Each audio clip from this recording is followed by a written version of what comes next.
Hey everyone! Welcome to our tutorial on how to stop auto-refreshing on X Twitter with the latest update. If you're tired of X Twitter constantly refreshing in the background, these steps will help you take control of the app.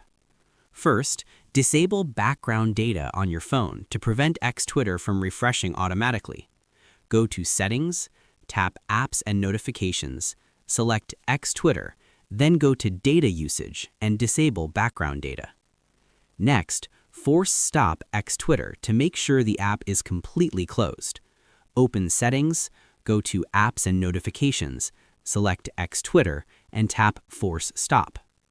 By following these steps, you can effectively stop X Twitter from auto-refreshing and enjoy a smoother experience.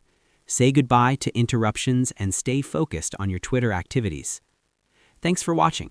If this helped, leave a comment and don't forget to subscribe for more helpful tips. Stay connected with the latest updates on X Twitter without the hassle of unwanted refreshes.